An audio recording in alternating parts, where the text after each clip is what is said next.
اپنی اندھیری قبر کو خود روشن کرنے کی تیاری کریں۔ آج زندہ انسان سے لوگ وفا نہیں کرتے، کل مٹی کے ڈھیر کے لیے دعا کون کرے گا؟ الفاظ سوچ سمجھ کے خرچ کیجیے، ہر لفظ کے کئی مطلب ہوتے ہیں اور ہر مطلب میں فرق ہوتا ہے۔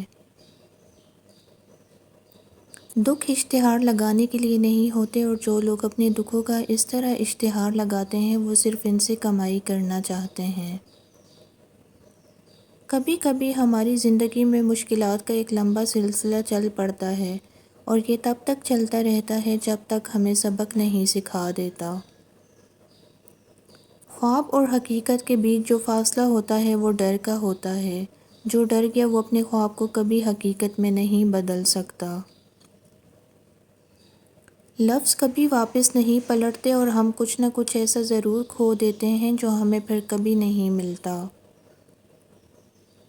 نئی بنیادیں وہی لوگ رکھ سکتے ہیں جو اس بات سے اچھی طرح واقف ہوں کہ پرانی بنیادیں کیوں بیٹھ گئی تھیں۔ آپ کی ہزار مخلصانہ کوششوں کے باوجود بھی اگر جانے والا جانا چاہتا ہے تو اسے سب سے قیمتی تحفہ جو آپ دے سکتے ہیں وہ ہے راستہ۔ دکھ اگر صرف اپنا محسوس ہو تو اپنے حساس ہونے پر نظر ثانی کرنے کی ضرورت ہے۔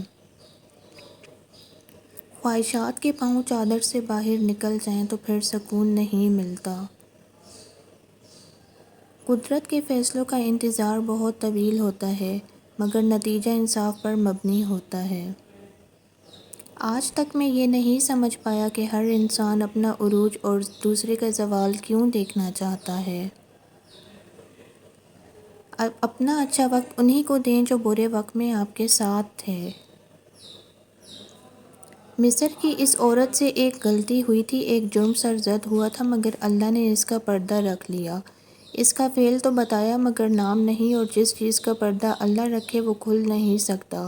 مگر ہم نے یوسف اور زلیخا کے قصے منبر پر جا کر سنائے، ہم کیسے لوگ ہیں۔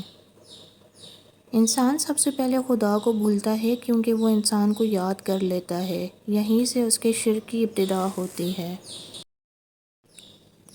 امام ابن القیم رحمۃ اللہ فرماتے ہیں، جو کوئی اللہ کے لیے کسی چیز کو ترک کرے گا اللہ اس کو اس کی بہتر شے عطا فرمائے گا، اور اس کی عطا مختلف ہو سکتی ہے، اور سب سے بہترین اللہ تعالیٰ سے انس کا بڑھنا اور اس کی محبت، اور سکون قلب، قوت، نشاط، خوشی اور رب تعالیٰ کی رضا کا ملنا ہے۔ آپ پرندوں کو روز اڑتے دیکھتے ہیں اور آپ پھر بھی پریشان ہوتے ہیں کہ آپ کو کون تھامے گا۔ کوئی نیا کام شروع کرنا چاہتے ہیں یا کسی نئے شخص سے جڑنا چاہتے ہیں، کیوں پریشان ہوتے ہیں؟ کون تھامے گا؟ پرندوں کو نہیں دیکھتے وہ کس کے بھروسے پہ ہوا میں اڑان بھرتے ہیں؟ وہ اگر زمین پہ بیٹھے رہیں گے تو مارے جائیں گے۔ اڑنا ان کا سروائیول ہے، آپ نے بھی اپنے سروائیول کے لیے کچھ نہ کچھ کرنا تو ہے۔ غصہ اور قانون دونوں بڑے سمجھدار ہیں، کمزور کو دبا دیتے ہیں اور طاقتور سے دب جاتے ہیں۔ مجھے ایک عورت کو دیکھ کر دکھ ہوتا ہے، جب اس کی ساکھ پر دھبا لگتا ہے تو وہ اسے مٹانے کے لیے داڑھی نہیں رکھ سکتی۔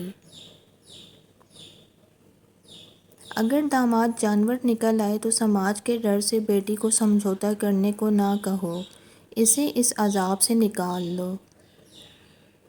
فرعون نے اتنے بچے ذبح کیے کہ ان میں سے کوئی میری سلطنت نہ الٹ دے، لیکن موسیٰ علیہ السلام نے اسی فرعون کے گھر میں پرورش پائی۔ مطلب اللہ کا جو فیصلہ ہے وہ اٹل ہے، انسان جتنی مرضی عقل دوڑا لے سب بیکار ہے۔ کچھ لوگوں کے اتنے چہرے ہوتے ہیں کہ سمجھ نہیں آتا پہلے کون سے والے پہ تمانچہ ماریں۔ الزام لگتے رہتے ہیں، بس یاد رہے کہ تم نے اپنے ضمیر کو مطمئن کرنا ہے، لوگوں کو نہیں۔ پڑھائی کا سب سے پہلا مقصد شعور اور ثواب کمانا ہے، باقی پیسے تو جاہلوں کے پاس بھی ہیں۔ علم کی قدر کرو، یہ آسانی سے تم تک نہیں پہنچا، اس کے پیچھے بہت بڑی محنت ہے۔ انسان اچھی عادتیں بنانے میں خون پسینہ ایک کر دیتا ہے اور بری صحبت میں بڑھتے ہی انہیں زنگ لگنا شروع ہو جاتا ہے، لہٰذا جس سے بھی دوستی کرو سوچ سمجھ کر کرو۔ کامیابی غلط کو چھوڑنے سے ملے گی، پھر وہ غلط اگر ساری دنیا کر رہی ہو تب بھی تمہیں چھوڑنا ہی پڑے گا۔ جو تمہارے ہاتھ میں ہے وہ کرو، اور جو تمہارے ہاتھ میں نہیں ہے اسے تقدیر پر چھوڑ دو، اور تقدیر بدلنے کے لیے دعا کافی ہے۔ لوگوں پر جتنا اعتبار بھی ہو، ان کے لیے اپنی زندگی کے کمروں میں سے صرف مہمانوں والا ہی کمرہ کھولو۔